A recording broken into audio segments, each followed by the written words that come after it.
যে আজকে আমরা যে ক্লাসটি করব সেই ক্লাসটি হয়তো সবারই আগ থেকে ক্লাস করা আছে, কিন্তু তারপর আমরা কারকের পাশাপাশি আমরা একটা জিনিসকে আমরা একটু বুঝে নিতে চাই। জিনিসটা হচ্ছে আমরা বিভক্তির সাথে কারকের সাথে বিভক্তির একটা উৎপত্তিভাবে জড়িত আছে। কারকের সাথে একটা বিভক্তি একটা একটা অপরের সাথে খুব জড়িত, খুব কানেকশন, যেটা আমরা উৎপত্তিভাবে জড়িত বলতে পারি। তো আমাদেরকে বিভক্তিটা একটু চিনতে হবে, কোনটা কোন বিভক্তি। বিভক্তি হচ্ছে 7 প্রকার। বিভক্তি 7 প্রকার। প্রথমা বিভক্তি, দ্বিতীয় বিভক্তি, তৃতীয়া, চতুর্থ বা চতুর্থী, পঞ্চমী, তারপর আমরা বলতে পারি ষষ্ঠী, বলতে পারি সপ্তমী। শিক্ষার্থী, আমরা একটু বিভক্তি সম্পর্কে একটু 1-2 মিনিটের ভিতরে আমরা জানবো যে প্রথম বিভক্তি কি। প্রথম বিভক্তি হচ্ছে ও, শূন্যতম অ। তৃতীয় বিভক্তি আমরা কি জানি? দ্বিভক্তি বিভক্তি হচ্ছে কে রে। তৃতীয় বিভক্তি আমরা কি জানি? ধারা দিয়া কর্তৃক। ধারা দিয়া কর্তৃক।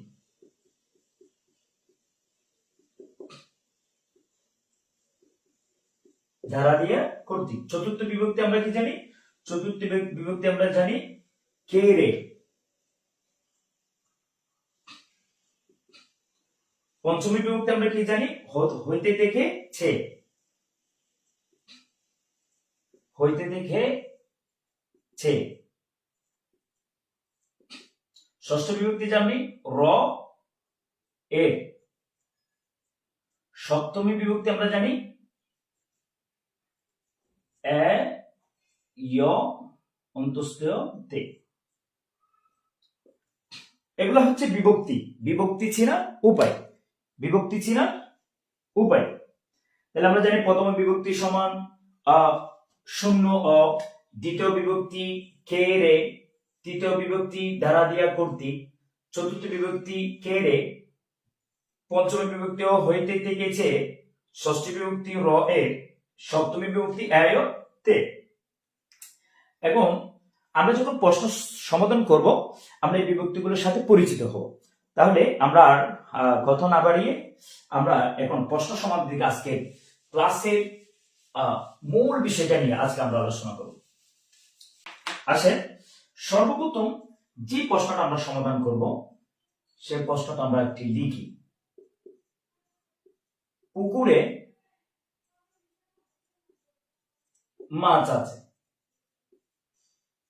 পুকুরে আমরা প্রশ্ন সমাধান করতে করতে আশা করি আমাদের ব্যাকরণে কর্তৃক কারকের যার যে সমস্যা সেটা ইনশাআল্লাহ সমাধান হয়ে যাবে। আজকের ক্লাসের স্পেশালিটি হচ্ছে এটা যে কর্তৃকারক না পড়ে প্রশ্ন সমাধানের মাধ্যমে যে কর্তৃকারক চিনার উপায়। পুকুরে মাছ আছে।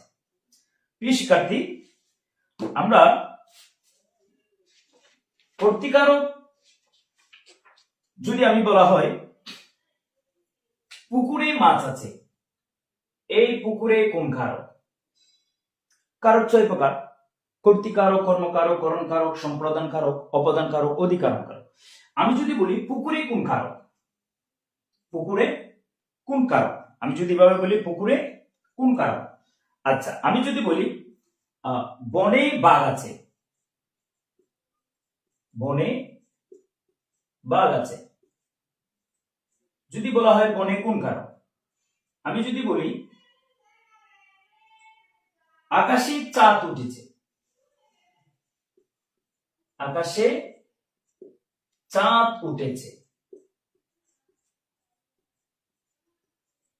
যদি বলা হয় আকাশে কোন কারক। পুকুরে মাছ আছে, বনে বাঘ আছে, আকাশে চাঁদ উঠেছে, যদি বলা হয় পুকুরে বনে আকাশে কোন কারক। আমি বলতে পারি এটাকে বলা হয় ঐকদেশিক। পুকুরে বনে বাক্স দিলাম, বনে, তারপর হচ্ছে আকাশে। আমি বলবো এই তিনটা ঐকদেশিক অধিকরণ কারক। ঐকদেশিক অধিকরণ কারক। ঐকদেশিক কি? ঐকদেশিক হচ্ছে অধিকরণ কারকের একটা প্রকার। অধিকরণ কারক তিন প্রকার, একটা হচ্ছে কালাধিকরণ, একটা হচ্ছে আদারাধিকরণ, একটা হচ্ছে ভাবাধিকরণ। আদারাধিকরণ কি তিন ভাগে বিভক্ত করা হয়েছে, একটা হচ্ছে ঐকদেশিক, একটা হচ্ছে অভিব্যাপক, একটা হচ্ছে বৈষয়িক। এখানে এই পুকুরে বনে আকাশে এই তিনটা হচ্ছে ঐকদেশিক অধিকরণ কারক। প্রিয় শিক্ষার্থী, যদি ঐকদেশিক অধিকরণ কারক হয় তাহলে আমরা চিনব কিভাবে এটা যে ঐকদেশিক অধিকরণ কারক? প্রিয় শিক্ষার্থী, শুধুমাত্র একটা টেকনিক শিখে আমরা আজকে অধিকরণ কারকের ঐকদেশিক অধিকরণ কারক আমরা চিনে ফেলতে পারি। চুল পরিমাণ অংশ যদি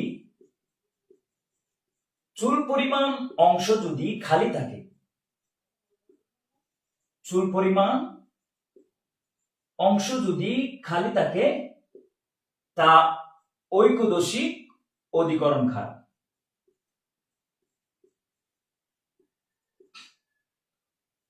চুল পরিমাণ অধিকরণ কারক। চুল পরিমাণ অংশ যদি খালি থাকে তখন সেটা হবে ঐকদেশিক অধিকরণ কারক। আচ্ছা, মাছ আছে পুকুরে, আবার চুল পরিমাণ অংশ যদি খালি থাকে তখন সেটা হবে অধিকরণ কারক। আচ্ছা, বললাম পুকুরে মাছ আছে, প্রিয় শিক্ষার্থী, আমরা যদি বলা হয় এখানে মাছ, বনে বাঘ আছে,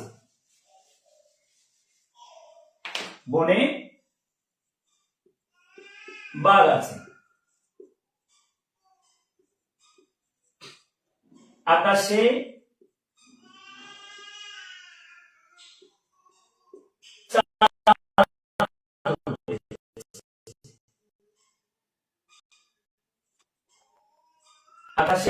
চাঁদ উঠেছে। প্রিয় শিক্ষার্থী, আমরা একটু দেখি যে আমি বললাম ঐকদেশিক অধিকরণ কারক চিনার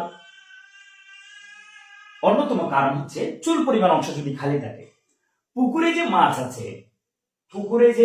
আছে সে মাছটা কি সম্পূর্ণ পুকুরে আছে? সম্পূর্ণ পুকুরে একদম বিন্দু পরিমাণ কোনো জায়গা খালি নাই এরকম আছে না, মাছটা খানিক জায়গার মধ্যে আছে, অল্প অল্প পরিমাণ বাদ দিয়ে মাছগুলো থাকে। তাহলে পুকুরে অবশ্যই খালি অংশ পাওয়া যায়, সেজন্য এই পুকুরটা হচ্ছে ঐকদেশিক অধিকরণ কারক। বনে বাঘ আছে, বাঘটা কি সম্পূর্ণ বন জুড়ে আছে?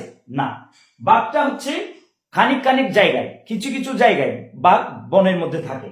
যখন চুল পরিমাণ অংশের জায়গার মধ্যে খালি থাকবে সেই বনটাই হচ্ছে ঐকদেশিক অধিকরণ কারক। যদি বলি আকাশে চাঁদ উঠেছে, সম্পূর্ণ আকাশে কি চাঁদ উঠেছে? না, সম্পূর্ণ আকাশে চাঁদ ওঠেনি, চাঁদটা একটা নির্দিষ্ট জায়গার মধ্যে উঠেছে। সেজন্য যদি চুল পরিমাণ অংশ যদি খালি পাওয়া যায় তখন তাকে ঐকদেশিক অধিকরণ কারক বলা হয়। প্রিয় শিক্ষার্থী, আপনারা হয়তো বুঝতে পেরেছেন। হ্যাঁ, এখন আসেন, আমি এখন ঐকদেশিক অধিকরণ কারক আপনাদেরকে বললাম, পাশাপাশি বিভক্তি আমরা চিনব। যদি কারকের সাথে যদি অন্তঃস্থীয় তয়কের যদি পাওয়া যায় আয়তে, তাহলে সেটা হয় সপ্তমী। তাহলে ঐকদেশিক সপ্তমী, কারণ এখানে এইকার আছে, বনে এইকার, আকাশে এইকার, তাহলে এ পাওয়া যায়, তাহলে অধিকরণ ঐকদেশিক সপ্তমী বলা হয়। আচ্ছা, আরেকটি আমরা প্রশ্ন সমাধান করব। আরেকটি প্রশ্ন হচ্ছে, তিলে তৈল হয়,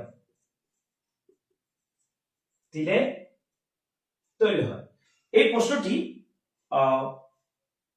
16তম শিক্ষক নিবন্ধনের পরীক্ষা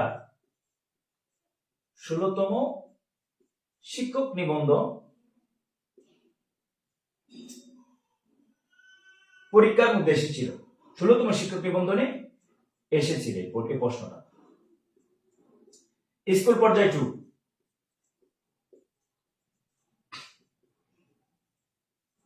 স্কুল পর্যায়ে 2 এর মধ্যে এই প্রশ্নটা এসেছিল, তিলে তৈল হয়, তিলে তৈল হয়। এখন আমাকে বলেন যে তিলে তৈল হয়, এই তিলে কোন কারক, কোন কারকে কোন বিভক্তি? তিলে তৈল হয়, দেখেন তাহলে আমি বলি তিলে তৈল হয়, এই তিলে তৈল হয় এটা কোন কারক কোন বিভক্তি? এখন আপনারা নিজেরা বলবেন। আমরা একটা প্রকার পড়েছিলাম, সেই প্রকারের নাম হলো কারকের একটা প্রকার নাম হচ্ছে অপদান কারক। কোন কারক? অপদান কারক হচ্ছে, আমরা সহজভাবে কিভাবে চিনতে পারি, অপদান কারকের দুইটা চিহ্ন থাকবে, একটা হচ্ছে উৎস, একটা কি উৎস, আর একটা হচ্ছে মাইনাস, একটা উৎস একটা কি মাইনাস। কোনো কিছু থেকে যদি উৎস পাওয়া যায়, কোনো কিছু থেকে যদি উৎস পাওয়া যায় তাহলে সেটা হচ্ছে অপদান কারক।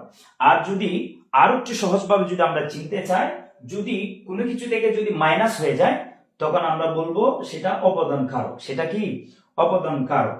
তাহলে যদি বাংলা বইয়ের মধ্যে, বাংলা ব্যাকরণ নবম দশম ব্যাকরণ বইয়ের মধ্যে লেখা আছে, যা থেকে কিছু বিচ্যুত গৃহীত জাত বিরত আরম্ভ উৎপন্ন দূরীভূত রক্ষিত হয়, বা যা দেখে কেউ ভীত হয় তাকে অপদান কারক বলা হয়।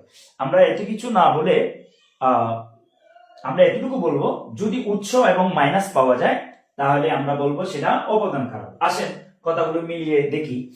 তিলে তৈল হয়, তিলে তৈল হয়, তিল থেকে তৈল হয়, তিল থেকে তৈল হয়, তাহলে এই তিল থেকে তৈলটা হচ্ছে মাইনাস, বা তিলটা মূল, সেটা থেকে সে উৎস থেকে বের হয়েছে তৈল, তাহলে আমরা বলতে পারি সেটা হচ্ছে তিলেটা হচ্ছে অপদানে সপ্তমী, অপদানে সপ্তমী। তাহলে আমরা আরেকটু উদাহরণ বলি, আরেকটু উদাহরণ বলে হয়তো আপনাদের একটু সহজ হবে। সবাই বলেন, গাছ থেকে পাতা পড়ে, গাছ থেকে পাতা পড়ে, দিদি বলেন এই গাছে বা গাছ, গাছ কোন কোন কারকে কোন বিভক্তি? এই গাছ, গাছে বলি নাই, গাছ বললাম, গাছ গাছ গাছ বললাম, গাছে বলি নাই। গাছ থেকে পাতা পড়ে, তাহলে আমরা জানি যে কোনো কিছু উৎস থেকে, গাছ থেকে, কিন্তু গাছটা হচ্ছে মূল, এই মূল থেকে কিন্তু পাতাটা পড়ে, তাহলে আমরা উৎস বলতে পারি, মূলও বলতে পারি, আবার এখানে একটা মাইনাসও বলতে পারি। যদি মাইনাস এবং উৎস পাওয়া যায় তাহলে হচ্ছে অপদান, তাহলে কি অপদান। আচ্ছা, আরেকটা আমরা প্রশ্ন সলভ করব, সেই প্রশ্নটি হলো, রেল গাড়িটি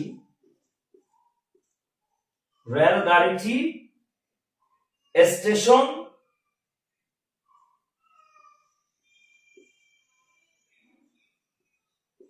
ছেড়েছে,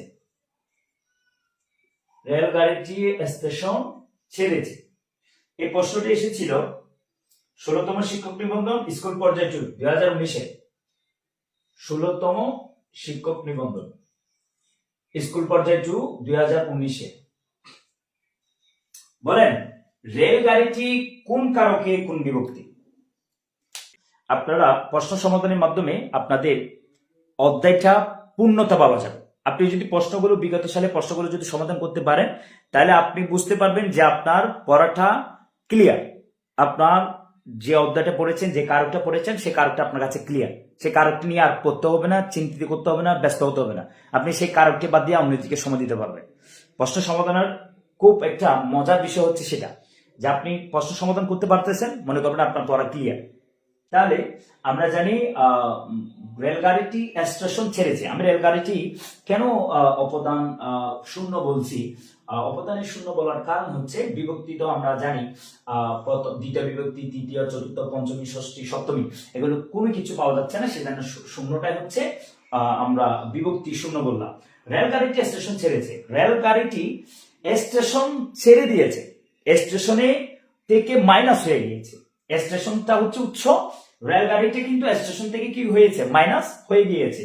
সেজন্য যদি মাইনাস হয়ে যায় তাহলে আমরা বলবো এটা হচ্ছে অপদান, অপদানে শূন্য, অপদানে শূন্য। কথাটি বুঝে আসছে? তাহলে আমরা বলছিলাম উৎস এবং মাইনাস যদি পাওয়া যায় তাহলে আমরা বলবো সেটা অপদানে শূন্য। আচ্ছা, আরেকটা প্রশ্ন সমাধান করব। সেই প্রশ্নটা হচ্ছে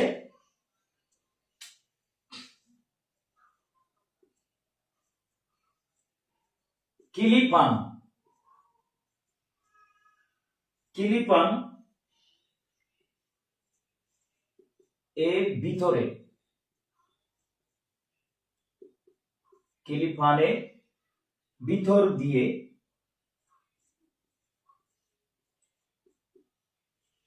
ওষুধ খাবে।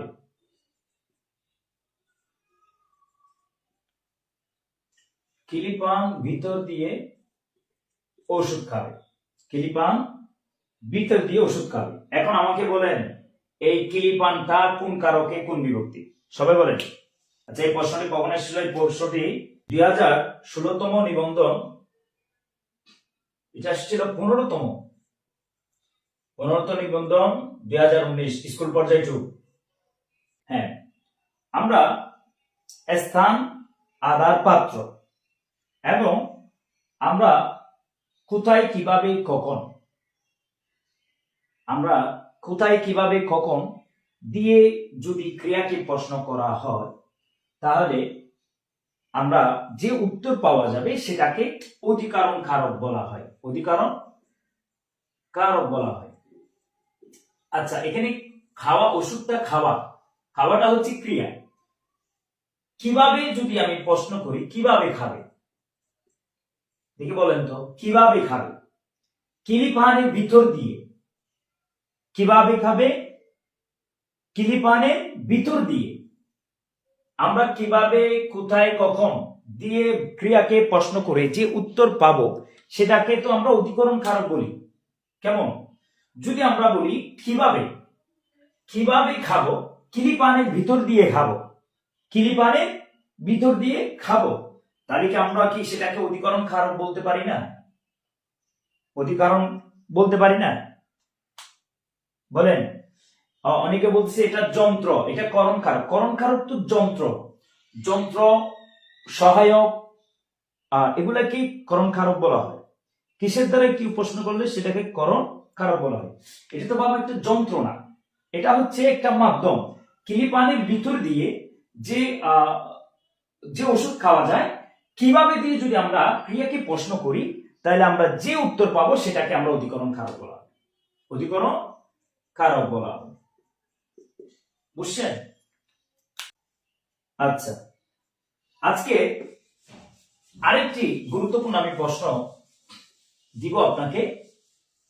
আপনারা এই প্রশ্নগুলো সমাধানের মাধ্যমে আশা করি আপনারা আপনাদের কাঙ্ক্ষিত ফলাফলগুলো পেয়ে যাবেন। আচ্ছা, ঝিনুক থেকে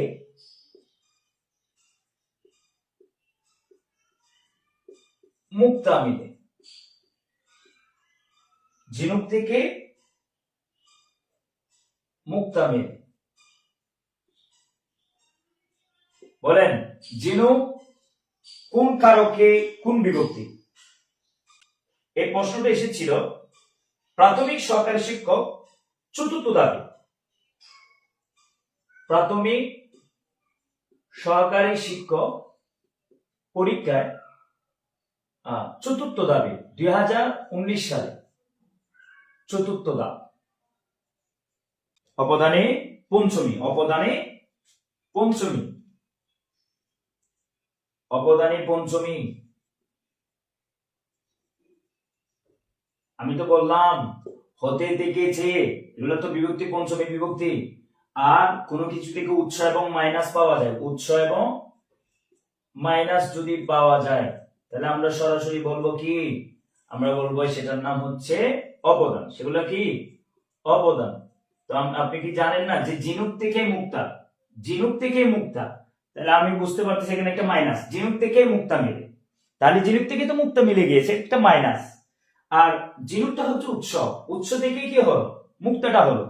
সেজন্যই আমরা তো বলেছিলাম উৎস এবং মাইনাস পাওয়া গেলে অবদান, উৎস এবং মাইনাস পাওয়া গেলে কি? অবদান। আচ্ছা, আরেকটা প্রশ্ন দেখব।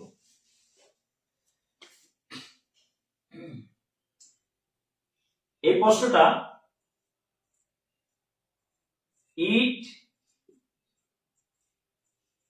পাথরের দালান, ইট পাথরের দালান, এই প্রশ্নটি কখন এসেছিল? ইট পাথরের দালান, এই প্রশ্নটি প্রাথমিক সহকারী শিক্ষক চতুর্থ ধাপের মধ্যে এসেছিল। এটা হচ্ছে প্রাথমিক সহকারী শিক্ষক 2019 সালে চতুর্থ ধাপে এসেছিল যে ইট পাথরের দালান, ইট পাথরের দালান, যে এই প্রশ্নটি বলেন ইট পাথরের দালান কোন কারকে কোন বিভক্তি। দেখেন আমি বলেছিলাম কোন কিছুর ধারা দিয়ে কর্তৃক, এটাই তো বললাম। তাহলে কি হবে? ধারা দিয়ে কর্তৃক হলে পঞ্চমী বিভক্তি, ধারা দিয়ে কর্তৃক হলে পঞ্চমী বিভক্তি। তো এখানে তো ধারা দিয়ে কর্তৃক আসে না, এখানে তো পাথরের, এখানে তো যে বিভক্তি তো পাওয়া যাচ্ছে পাথরের ষষ্ঠী, রয়ের, রয়ের হচ্ছে ষষ্ঠী। তাহলে ইট পাথরের, এটা দালানটা নির্মাণ করা হয় কোন যন্ত্র, করণ কারক যখন বলছেন যন্ত্র সহায়ক উপায়, ইট পাথরের ধারায় কি করা হয়? ইট পাথরের উপায়ে কি করা হয়? দালানটা নির্মাণ করা হয়। তাহলে আমরা জানি ইট পাথরের ধারায় কি করা হয়? দালানটা নির্মাণ করা হয়। আমরা তো এখানে ষষ্ঠী বিভক্তি তো পাওয়া যাচ্ছে, র ষষ্ঠ বিভক্তি আমরা পাওয়া যাচ্ছে, তাহলে আমরা এটা তো করণ কারক বলবোই, করণ কারক বলবো। আর আমরা যদি বিভক্তি বলি তাহলে এটা হচ্ছে ষষ্ঠী বিভক্তি, কারণ রে তো আছে। সবাই বুঝতে পারছেন? আচ্ছা, তাহলে আরেকটি প্রশ্ন আমরা সমাধান করব। সেই প্রশ্নটা হচ্ছে টাকায় টাকা আনে, টাকায় টাকা আনে, বলেন টাকায় কোন কারকে কোন বিভক্তি। প্রশ্নটি এসেছিল প্রাথমিক সহকারী শিক্ষক পরীক্ষায় 2019 সালের তৃতীয় ধাপ, তৃতীয় ধাপে এসেছিল। মাশাআল্লাহ, একজন একজন কমেন্ট করছে হাফিজা আক্তার কর্তৃকারকে সপ্তমী, কর্তৃকারকে সপ্তমী, কর্তৃকারকে সপ্তমী। যদি আমি বলি কর্তৃকারকে সপ্তমী, আমরা বলেছিলাম ক্রিয়া সম্পাদনকারী প্রত্যেক ব্যক্তি এবং বস্তু, সেটা হবে কর্তৃকারক। ক্রিয়া সম্পাদনকারী প্রত্যেক ব্যক্তি এবং বস্তু, এটা কি? এটা হচ্ছে কর্তৃকারক। এই টাকা যে আনে, টাকা আনার কাজটা কিন্তু টাকাই করে, টাকা আনার কাজটা কিন্তু টাকাই করে, টাকা আনে টাকাই টাকা হয়, এই টাকা আনার কাজটা কিন্তু টাকাই করে। তাহলে আমি বললাম ক্রিয়া সম্পাদনকারী, এই ঠিক টাকা আনার কাজটা সম্পাদন করতেছে টাকায়, সেজন্যই ক্রিয়া সম্পাদনকারী প্রত্যেক ব্যক্তি বস্তু কর্তৃকারক। আপনি এখন প্রশ্ন করতে পারেন যে কে এবং কারা দিয়ে প্রশ্ন করে, ক্রিয়াকে কে বা কারা দিয়ে প্রশ্ন করে যে উত্তর পাওয়া যায় তাকে কর্তৃকারক বলা হয়। আপনি এখানে জিজ্ঞেস করেন ক্রিয়াকে টাকা আনে, কে আনে? টাকায় আনে। কারা আনে? টাকায় আনে। আপনি এটা দিয়ে যথার্থ উত্তর পাওয়া যাবে না। কে এবং কারা দিয়ে আপনি প্রশ্ন করে এখানে যথার্থ উত্তর পাওয়া যাবে না। আপনি যদি এটা দিয়ে বলেন ক্রিয়া সম্পাদনকারী প্রত্যেক ব্যক্তি বস্তু কর্তৃকারক, দেখেন টাকা আনার কাজটা কিন্তু টাকাই করতেছে, সেজন্যই ক্রিয়া সম্পাদন যেই করবে তাকে কর্তৃকার বলা হবে। টাকাই কিন্তু ক্রিয়া সম্পাদন করতেছে টাকা আনার কাজটা, সেজন্যই টাকায় হচ্ছে কি কর্তৃকার। আচ্ছা, আরেকটি প্রশ্নটি হচ্ছে সব ঝিনুকে মুক্তা মিলে না। সব ঝিনুকে মুক্তা মিলে না, আমাকে বলেন সব ঝিনুকে মুক্তা মিলে না, এই ঝিনুকে কোন কারকে কোন বিভক্তি বলেন। এই প্রশ্নটা এসেছিল প্রাথমিক সহকারী শিক্ষক নিবন্ধনে 2014 সালে। প্রাথমিক সহকারী শিক্ষক পরীক্ষায় 2014 সালে এই প্রশ্নটি এসেছিল। সব ঝিনুকে মুক্তা মিলে না, আমাকে বলেন ঝিনুকে কোন কারকে কোন বিভক্তি। ঝিনুক কোন কারকে কোন বিভক্তি? সব ঝিনুকে মুক্তা মিলে না, ঝিনুকে কোন কারক? এটা হচ্ছে অপদানে সপ্তমী। অপদানে সপ্তমী, অপদানে সপ্তমী। আমি তো বলেছিলাম যে উৎস এবং মাইনাস থাকলে, আপনারা এটা মনে রাখেন না কেন? উৎস এবং মাইনাস এই দুইটা বিষয় জানা থাকলে তাহলে হবে অপদানে সপ্তমী। অপদানে অপদান, উৎস এবং মাইনাস এই দুইটা থাকলে অপদান, উৎস এবং মাইনাস দুইটা থাকলে অপদান। দেখেন উৎস আছে কিনা, ঝিনুক থেকে কিন্তু মুক্তাটা হয়, ঝিনুক থেকে কি হয় মুক্তাটা মেলে, ঝিনুক থেকে কিন্তু মুক্তাটা মেলে, তাহলে ঝিনুকটা হচ্ছে উৎস, তাহলে উৎসটা পাওয়া যাচ্ছে। যদি মাইনাস বলেন ঝিনুক থেকে মুক্তাটা বিদরিত করলাম তাহলে মাইনাস, ঝিনুক থেকে মুক্তাটা বের হলো তাহলে মাইনাস, ঝিনুক থেকে মুক্তাটা বের হলো তাহলে মাইনাস, তাহলে সব ঝিনুক থেকে মুক্তা মিলে, সব ঝিনুক থেকে মুক্তা মেলে না, তাহলে ঝিনুক থেকে মুক্তাটা মাইনাস, আবার ঝিনুক থেকে এটা হচ্ছে উৎস।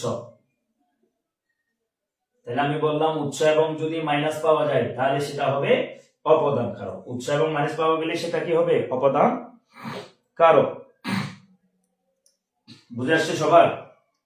সবার বুঝে আসছে? এভাবে আমরা আরো অনেক প্রশ্ন আছে যেগুলো আমরা সমাধান করতে পারি। তো আপনারা নিজেরা যে পরীক্ষার মধ্যে যে প্রশ্নগুলো এসেছে বিগত প্রাইমারি এবং নিবন্ধন পরীক্ষায়, পাশাপাশি বিভিন্ন ধরনের বিসিএস থেকে পরীক্ষা থেকে শুরু করে সরকারি যে পরীক্ষাগুলো হয় সেই পরীক্ষাগুলোর যে প্রশ্নগুলো আসে সে প্রশ্নগুলো আপনারা নিজেরা সমাধান করবেন। দেখবেন আপনি প্রশ্ন সমাধানের মাধ্যমে আপনার পরীক্ষা, আপনার পড়া, আপনার অতীতে যে পড়েছেন কারক সম্পর্কে, কর্তৃকারক, কর্মকারক, করণ কারক, সম্পাদন কারক, উপাদান কারক, অধিকরণ কারক, এই যে আপনি পড়েছেন সেই 6 প্রকার এবং সেই প্রকারগুলোর যেগুলো ক্লাসিফিকেশন আছে সবগুলো আপনি প্রশ্ন সমাধানের মাধ্যমে আপনি নিজেকে যাচাই করতে পারবেন। যদি আপনি পূর্ণতা পারেন, যদি প্রশ্নগুলো আপনি সঠিক আনসার করতে পারেন তাহলে মনে করবেন আপনার অতীতে যা পড়েছেন সেগুলো পূর্ণতা লাভ পেয়েছে। প্রশ্ন সমাধানের মাধ্যমে পড়ার পূর্ণতা পাওয়া যায়। আমি বলি যে এটা আমার নিয়ম যে পড়ার পূর্ণতা যদি খুঁজতে চাই প্রশ্ন সমাধান করতে হবে। যদি পড়ার পূর্ণতা যদি আমরা পেতে চাই তাহলে প্রশ্ন সমাধান করতে হবে। আপনি যদি প্রশ্ন সমাধান করতে সক্ষম হন তাহলে আপনি বুঝতে পারবেন যে আপনার পড়ার পূর্ণতা হয়েছে, আপনি কারক সম্পর্কে পূর্ণতা পেয়েছেন। প্রিয় শিক্ষার্থী, আপনাদেরকে আবারও আমি বলতে চাই যে আজকের ক্লাস আমরা সমাধানের মাধ্যমে যারা আমার সাথে যুক্ত আছেন প্রায় সবাই দেখতেছি সবাই কিছু কিছু জায়গার মধ্যে একটু দুর্বল আছে, কিন্তু সব জায়গার মধ্যে মাশাআল্লাহ সবাই সঠিক আনসারটা করতে পারতেছেন। তো আপনারা আরো বেশি বেশি প্র্যাকটিস করবেন এবং আজকের এই সমাধান ক্লাস, আজকের এই প্রশ্ন সমাধানের ক্লাস আপনাদের কার কেমন লেগেছে আপনারা একটু কমেন্ট করে যান।